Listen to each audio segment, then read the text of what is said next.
जीवन में सफलता प्राप्त करने के लिए टॉलरेंस, पेशेंस की ज़रूरत है। हम सभी में सहनशीलता है, लेकिन क्या है ना, जहाँ होना चाहिए वहाँ नहीं होता है। ज़रूरत जहाँ है वहाँ नहीं होता है। इसके लिए कई बार हमने देखा है, कई बार क्या होता है, मैं आपको एक छोटा सा एग्जाम्पल देती हूँ। एक बार मैं कहीं जा रही थी, मेरे बाजू में एक भाई बैठा हुआ था, वो बहुत परेशान था, मेरी पहचान वाला भाई था, बैंक मैनेजर था। मैंने उससे पूछा, भैया क्यों परेशान हो? उसने बोला, दीदी सवेरे सवेरे मेरा और मेरे बीवी का झगड़ा हो गया। मैंने कहा, पति पत्नी का झगड़ा कोई इंडो पाकिस्तान वार तो नहीं है, कोई बात नहीं, वो तो हर घर में होता है। फिर थोड़े दूर जाने पर उसने बोला कि दीदी मैं ना बहुत परेशान हूँ, बता देता हूँ। क्या हुआ था, सवेरे सवेरे उसके पत्नी ने ना साबूदाने की खिचड़ी बनाई थी। तो साबूदाने की खिचड़ी के लिए हरी मिर्च का बघार डाला था, तड़का डाला था। इसको ना जब तड़का डालते हैं, मिर्ची डालते हैं, तो इसे एलर्जी हो गया। एलर्जी होने के कारण सांस लेने में समस्या हो गई। वो बैंक का काम कर रहा था, इसे गुस्सा आया, इसने कह दिया कि मेरे जाने के बाद तो तड़का नहीं लगा सकते, अभी ज़रूरत था क्या? तो वो भी जॉब करती है, उसने कह दिया आपके जाने के बाद मैं किसके लिए तड़का डालूं, ये तो आपके नाश्ता बना रही हूँ। तो दोनों का थोड़ा तू हो गया। तो ये गुस्से में घर छोड़ के, मतलब नाश्ता किए बिना, भोजन लिए बिना आ गया, यहाँ परेशान हो रहा था। हम बस में जा रहे थे, थोड़े दूर जाने पर बस वालों ने चाय के लिए बस रोक दिया। सभी चाय पी के आए। आपको पता है ना, जब लोग चाय पी के आते हैं, चाय के बाद अगरबत्ती जलाते हैं। समझ में आया कौन सी अगरबत्ती? तो अगरबत्ती जलाया, मतलब बस में उल्टी जैसी होने लगी। मैंने कंडक्टर से कहा, भाई रोक दो, क्योंकि मुझे उल्टी जैसी हो रही है, उसको बोलो फेंक दे। तो जो ऐसे गंदे हरकतें करते हैं, उसने क्या बोला पता है, अगर आपको बस में ऐसी चीज़ें पसंद नहीं है तो आपको गाड़ी में आना चाहिए। ऐसे आजकल ऐसे बोल देते हैं लोग। मैंने कहा, भैया पब्लिक में स्मोकिंग इज़ प्रोहिबिटेड, अगर तुम मर्यादा से फेंकोगे तो मैं उठा के फेंक दूँगी। मैं थोड़ा आवाज़ से बोली। तब मैं बाजू में जो भाई साहब बैठे थे ना, बैंक मैनेजर, उन्होंने मेरे से कहा, दीदी सवेरे सवेरे इन लोगों का क्यों मुंह लग रहे हो? आपके पास हैंकी नहीं है क्या? ये कर्चिफ निकाल लो, कर्चिफ निकाल के ऐसे बंद कर दो, तो बस, क्यों इन लोगों के मुंह लगना? मैंने कहा, भैया पब्लिक स्मोकिंग इज डेंजरस, उसमें भी passive smoking is very dangerous. दूसरा स्मोक कर रहा है, आप उसका धुआं ले रहे हो, बहुत हार्मफुल है। और मेरा हक है पब्लिक में पूछने का। और आपने जो ये तरकीब बताई ना, जब आपको धुआं सहन नहीं होता है तो आप बंद कर लो नाक। अगर आप घर में, जब आपकी पत्नी तड़का लगा रही थी, तब आप कर्चीफ से मुंह बंद कर लेते तो घर में झगड़ा ही नहीं होता है ना। सच्चाई यही है ना। मतलब आपको मैं क्या बताने की प्रयास कर रही हूँ, सहनशीलता हमारे अंदर है, लेकिन उसका प्रयोग हम घर में नहीं कर रहे हैं। बाहर हम बहुत अच्छे हैं, खिले खिले रहते, किसी को पता नहीं चलता हम इसे गुस्सेल है, लेकिन घर में सभी को पता चलता है। इसलिए राजयोग हमारे अंदर सहनशीलता को बढ़ाता है। और मैं आपको एक छोटी सी बात बताती हूँ, छोटी सी बात। राजयोग से या परमात्मा को याद करने से क्या फायदा है? देखिए, मेरा छोटा सा कर्चीफ है, हैंकी है, रुमाल है, बहुत हल्का है, बहुत हल्का। अगर मैं इसे हाथ में उठाऊंगी तो क्या मेरे हाथ में दर्द होगा? क्या लगता है आपको होगा? आप में से कोई उठा के देखो, होगा क्या? नहीं होगा, नहीं होगा, किसी को भी दर्द नहीं होगा। लेकिन अगर इस हैंकी को 1 घंटे ऐसे में पकड़ के रखो तो दर्द होगा कि नहीं होगा? बताइए, होगा कि नहीं होगा? होगा। क्यों? इसका वजन बढ़ गया क्या? इसका वजन बढ़ गया? नहीं। लेकिन छोटी सी चीज ही सही, एक ही पोजीशन में पकड़ के रखने से हाथ में क्या होने शुरू हो जाता है? खिंचातान होने शुरू हो जाता है। तो आप बताइए, कई छोटी छोटी बात, 10 साल पहले इसी जगह पर तुमने मुझे गाली दी थी, मैं मरते दम तक याद रखूंगा। ऐसी कितनी बातें हैं जो हम मरते दम तक याद रखे है कि नहीं है? बताइए। छोटी छोटी बातों को हम यहाँ दबा दबा के रखे हैं, जिसके वजन उठाते उठाते हम थक गए हैं, लेकिन हम छोड़ने को तैयार नहीं है, क्योंकि हमारे अंदर ईगो इतना स्ट्रांग है ईगो इतना स्ट्रांग है जो हमें परमात्मा के सामने सब कुछ रखने नहीं देता है। वैसे तो हमारे नमस्कार की विधि का मतलब ही क्या है बताइए? दोनों हाथ ऐसे जोड़ते हैं, अंगूठा यहाँ लगाते हैं और ऐसे नमस्कार करते हैं ना, ऐसे नमस्कार करते हैं। भगवान के सामने ऐसे ही झुकना चाहिए ना। इसका क्या मतलब है? जो कुछ मेरा है सब कुछ तेरा है। जो कुछ मेरा है सब कुछ तेरा है। लेकिन आजकल ये स्लोगन बदल गया है जी, जो कुछ मेरा है वो तो मेरा है ही, तेरा भी मेरा है, बदल गया है।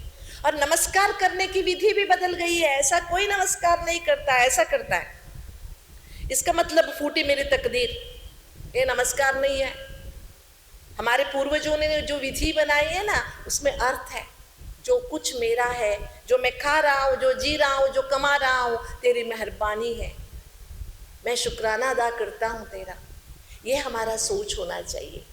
हमारी जो भी वजन हम लेके घूम रहे हैं, योगाभ्यास से हम सब कुछ नीचे उतार सकते हैं। एक बार हम लोग कर्नाटक से माउंट आबू जा रहे थे, करीबन 25 साल पहले की बात है। हम लोगों को सीधा ट्रेन नहीं था उन दिनों। हम हुबली से मीरज आते थे, मीरज से मुंबई आते थे, मुंबई से अहमदाबाद आते थे, अहमदाबाद से अबू रोड जाते थे। 4 ट्रेन चढ़ना पड़ता था।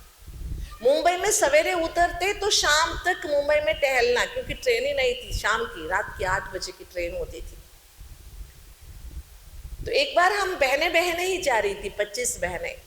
सवेरे मुंबई दादर उतरे, उतरने के बाद हमको जाना था सेंट्रल स्टेशन। तो हम लोकल ट्रेन से जाते थे। लोकल ट्रेन में लेडीज डिब्बे में चढ़ते थे लगेज लेके। सवेरे सवेरे ट्रेन थोड़ा खाली मिलता है ना उस समय। हम सभी बहनें लेडीज डिब्बे में चढ़े। आपको पता है मुंबई में सवेरे सवेरे लेडीज लोकल ट्रेन्स में मछली बेचने वाली माताएं होती है, देखा है आपने कभी? सवेरे सवेरे ज्यादा लेडीज डिब्बे में चढ़ी हुई रहती है, इतनी बड़ी बड़ी टोकरी लेके खड़ी रहती है, उसमें से पानी टपकता है और बदबू मारता है। लेकिन आपको पता है मछली बेचने वाले होते हैं ना, इनके सामने अगर आप नाक बंद करेंगे तो इनको बहुत गुस्सा आता है। मछली लेके घुसा देते हैं आपके कानों में, उनको बहुत गुस्सा आता है। हम लोग ट्रेन में खड़े थे, सवेरे का टाइम था, अंदर पेट में गुड़गुड़ हो रहा था, बांस बहुत बदबू मार रहा था, लेकिन बोल नहीं सकते क्योंकि वो बहुत हट्टी कट्टी थी, देखने से डर लगता था। हम चुपचाप खड़े थे। लेकिन मुंबई की जो रोज सफर करने वाली थी, उनमें से एक माता ने क्या बोला, ताई इतनी वजन लेके क्यों खड़ी है, नीचे रख दे टोकरी। तब वो मछली बेचने वाली माता ने क्या बोला पता है? अरे ताई तेरे को इतना भी पता नहीं है, अगर टोकरी मैं नीचे रखूं तो ट्रेन में वजन ज्यादा नहीं हो जाएगा? बताओ, सिर पे लेके खड़ी है या नीचे रखी है? कौन उठा रहा है? कौन उठा रहा है? ये हमारी गलती है। हम सोचते हैं हमारी सारी परेशानियां भगवान के सामने रखने से बेचारा भगवान परेशान हो जाएगा। नहीं होगा, नहीं होगा। राजयोग ऐसी विधि है जो हम अपने मन को पूरी तरह से हल्का कर सकते हैं, हमारी सारी परेशानियां परमात्मा के सामने रख सकते हैं, अपने आप को बहुत सुकून महसूस कर सकते हैं। इसीलिए कहते हैं समत्वम योग उच्यते, बैलेंस रखो। जैसे हम चलते हैं बैलेंस से, देखते हैं बैलेंस से, सुनते हैं बैलेंस से, इसी तरह अगर अंदर का बाहर का बैलेंस रखना हमें आ गया तो हम बहुत अच्छा, बहुत सुकून वाला, शांतिपूर्ण जीवन बिता सकेंगे। इसलिए राजयोग माना, राजत्वात् सर्वयोगानाम राजयोग इति श्रुतः। शरीर के पूरी इंद्रियों के राजा बनने की जो विद्या है, शिक्षा है, वो राजयोग हमें सिखाती है। कई बार हम बोल देते हैं मेरा बोलने का इरादा नहीं था, मुंह से निकल गया, मैं वापस ले लेती हूँ। ऐसे होता है क्या? एक बार मुंह से निकला हुआ वापस कभी लौट के नहीं ले सकते हैं। इसलिए हमारी जुबान पर, हमारी आंखों पर, हमारी सोच पर, हमारी चलन पर हमारा कंट्रोल हो, उसकी विधि हमें राजयोग से प्राप्त होता है। राजयोग का मूल उद्देश्य ही है अंदर से हम सेटिस्फाइड रहे, संतुष्ट रहे। जैसे मैंने कहा, सहन शक्ति हमारे अंदर हो, वर्ल्ड इज अ ड्रामा, दुनिया एक नाटक है। हम सब अलग अलग किरदार, अपने अपने किरदार प्ले कर रहे हैं। अगर हम भूल जाते हैं हम कौन से किरदार प्ले कर रहे हैं, हम एक एक्टर है, हम अपना अपना रोल अदा कर रहे हैं, ये भूल जाते हैं तो बहुत परेशान हो जाते हैं। हम लोग, जब मैं ब्रह्मा कुमारी बनी, हमारी ट्रेनिंग होती है। मेरी ट्रेनिंग दिल्ली में हो रही थी, हम लोग 40 बहनें ट्रेनिंग ले रही थी। तो उन दिनों दसरा का टाइम था। दिल्ली में दसरा के टाइम पर रामलीला हुआ करता है, रामलीला है ना, हर ग्राउंड, वहाँ रामलीला ग्राउंड से ही होते हैं, रामलीला, राम की कथा सुनाते हैं। तो हमसे पूछा गया आप लोगों ने रामलीला देखा है क्या? हमने नहीं देखा था, साउथ में होता नहीं है वो रामलीला। हमने कहा हमने नहीं देखा है। तो सभी को बस भर के लेके गए, है ना, प्रगति मैदान के बाजू में एक रामलीला ग्राउंड है, वहां पर रामलीला हो रही थी। जिस दिन हम गए थे लंका दहन था, लंका दहन का था।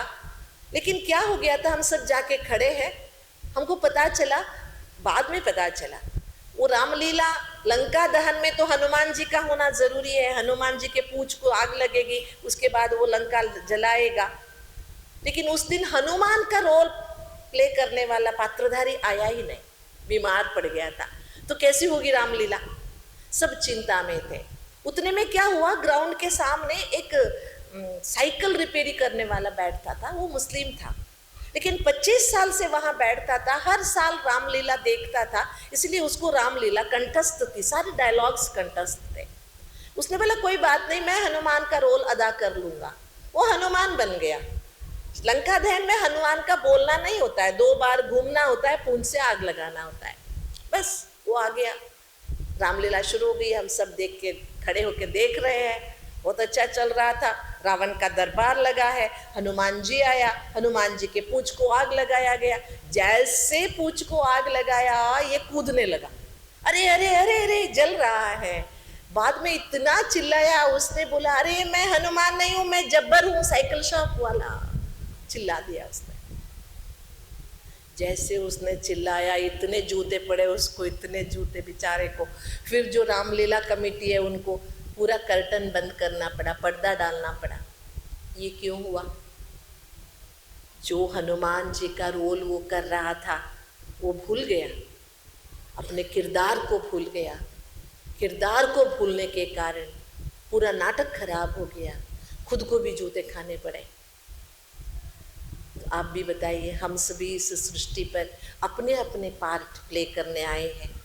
किसी को भाई का, किसी को बहन का, किसी को माता का, किसी को बच्ची का, किसी को बूढ़े का रोल मिला हुआ है। क्या हम अपने रोल अच्छी तरह से पार्ट बजा रहे हैं? हम जो पार्ट कर रहे हैं ये एक पार्ट है, हमें याद है, या हम अहंकार में आ गए?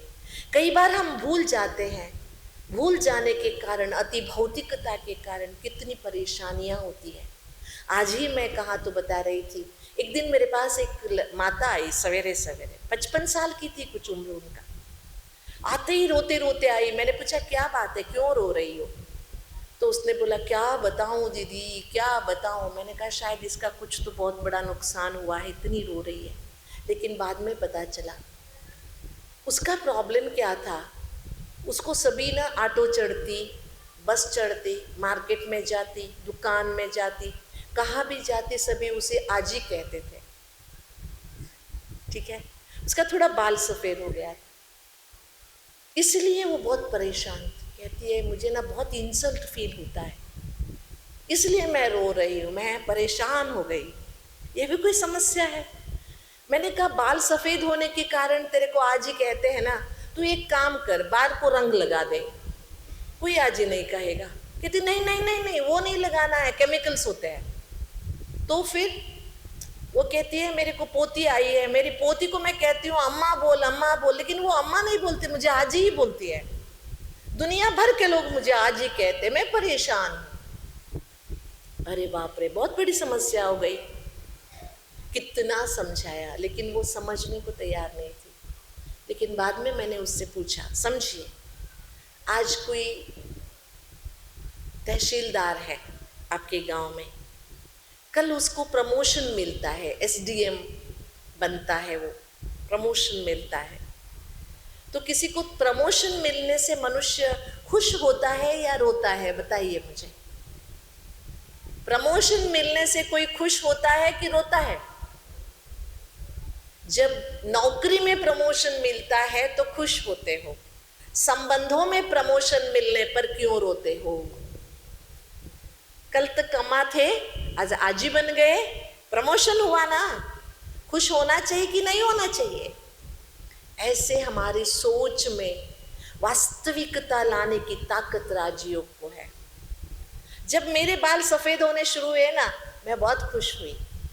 क्यों पता है? मैंने सोचा आज के बाद ना मुझे देख के कोई सीटी नहीं मारेगा। बहुत अच्छी बात है ना, पॉजिटिव एंगल है। बाल सफेद हो गए तो लोग नजदीक भी नहीं आएंगे, मैं सेफ हूं। Take every situation in positive angle. हर एक अपने दृष्टिकोण को पॉजिटिव बना लीजिए। ये हमें राजयोग सिखाता है। जो भी परिस्थिति है उस परिस्थिति में मुस्कुराना सीखिए, उस परिस्थिति में खुश रहना सीखिए, हर एक व्यक्ति को भले की दृष्टि से देखना सीखिए। ये सभी कहने से नहीं होगा, राजयोग के अभ्यास से हो सकता है। मैं कोई राजयोग के प्रचार के लिए ये नहीं कह रही हूँ। मैं पिछले 45 से ज्यादा हो गए, 47 ईयर्स से राजयोग का अभ्यास कर रही हूँ। और मैं सच कहती हूँ, राजयोग ऐसी एक ताकत है जो हमारे मन को सदैव शक्तिशाली बना के रखता है। मैं और एग्जाम्पल दूंगी आपको।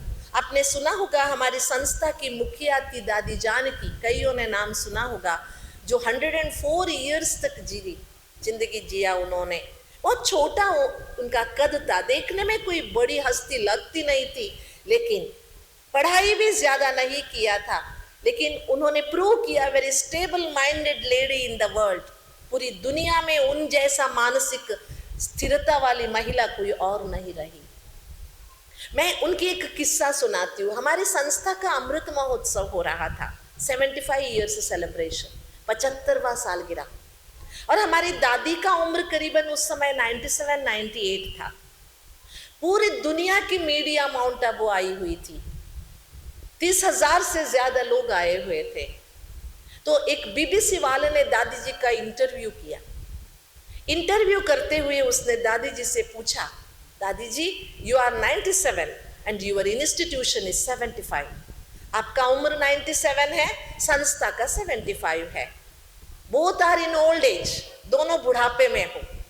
सो share your old age experiences. आपके बुढ़ापे का अनुभव बताइए, ये प्रश्न था उसका। जैसे उसने कहा आपके बुढ़ापे का अनुभव बताइए, दादी सीधा बैठी। और दादी ने कहा किसने कहा मैं बूढ़ी हूं? वो हैरान हो गया। उसने बोला आपकी बहनों ने कहा आपका उम्र 97 है। दादी ने कहा यस आई एम 97, मेरा उम्र 97 है, लेकिन मैं बूढ़ी नहीं हूं। दादी ने बहुत अच्छा उदाहरण दिया। एक 100 साल पुराने मकान में कोई 20 साल का व्यक्ति रहता है, तो मकान पुराना होने के कारण व्यक्ति बूढ़ा कहलाता है क्या? कहलाता है? नहीं है। मेरा मकान पुराना है लेकिन मैं बूढ़ी नहीं हूं। ये मकान, शरीर ये पुराना है, लेकिन मैं बूढ़ी नहीं हूं। आज के जमाने में हर एक व्यक्ति के अंदर शरीर का बुढ़ापा आना प्रकृति धर्म है, आना चाहिए। परिवर्तन प्रकृति का नियम है, लेकिन हम अंदर से स्ट्रांग रहे, मन कभी बूढ़ा ना हो, मन सदैव शक्तिशाली रहे। ये राजयोग की मूल उद्देश्य है।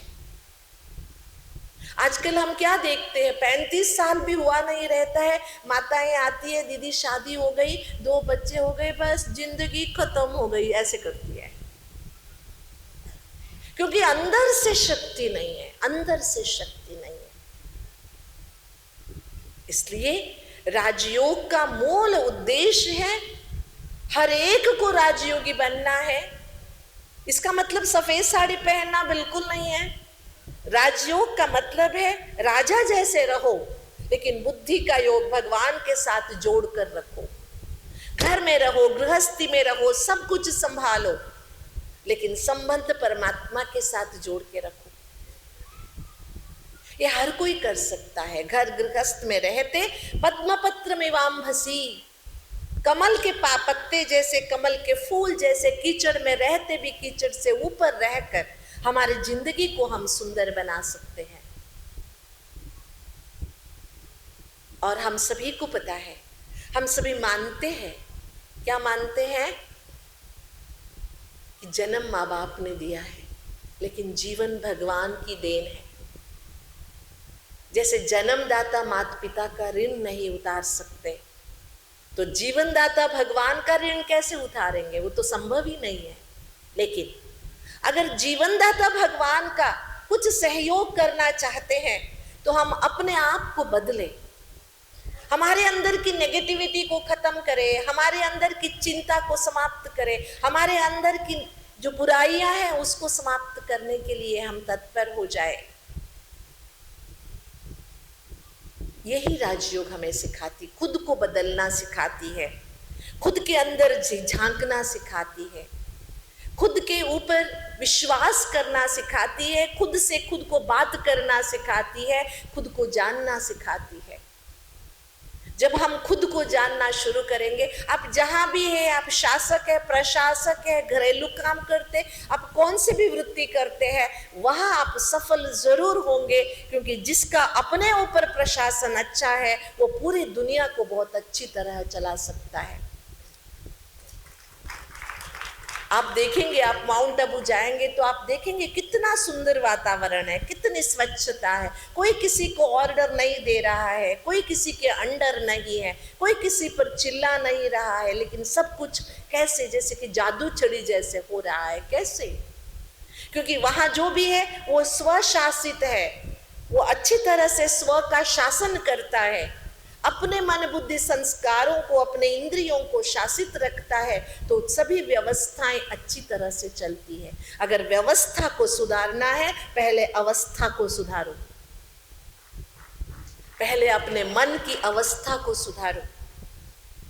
अगर मन की अवस्था को हम नहीं सुधारेंगे तो कितने तक हम मुखौटा पहन के नहीं नहीं मैं बहुत अच्छी हूं, मैं बहुत अच्छी हूं, अंदर से हम रोते रहते हैं। ऐसी अवस्था ज्यादा देर तक नहीं टिक सकती है। इसलिए राजयोग का मूल उद्देश्य है, हमारे अंदर जो छिपी हुई ताकत है ना, जैसे कल से मैंने कहा, values are within and values are immortal. मूल्य कभी नाश नहीं होते और मूल्य अंदर ही है, कहीं बाहर से मूल्य ढूंढना पड़ता नहीं है। हमारे अंदर जो मूल्य है उन मूल्यों को जगाना है, मूल्यों के ऊपर जो धूल जमी है उसे हटाना है, उन मूल्यों के ऊपर जमी हुई धूल को हटाने की विधि है राजयोग। खुद को थोड़ा सा अंदर लेके जाओ, खुद को देखो, खुद से बातें करो।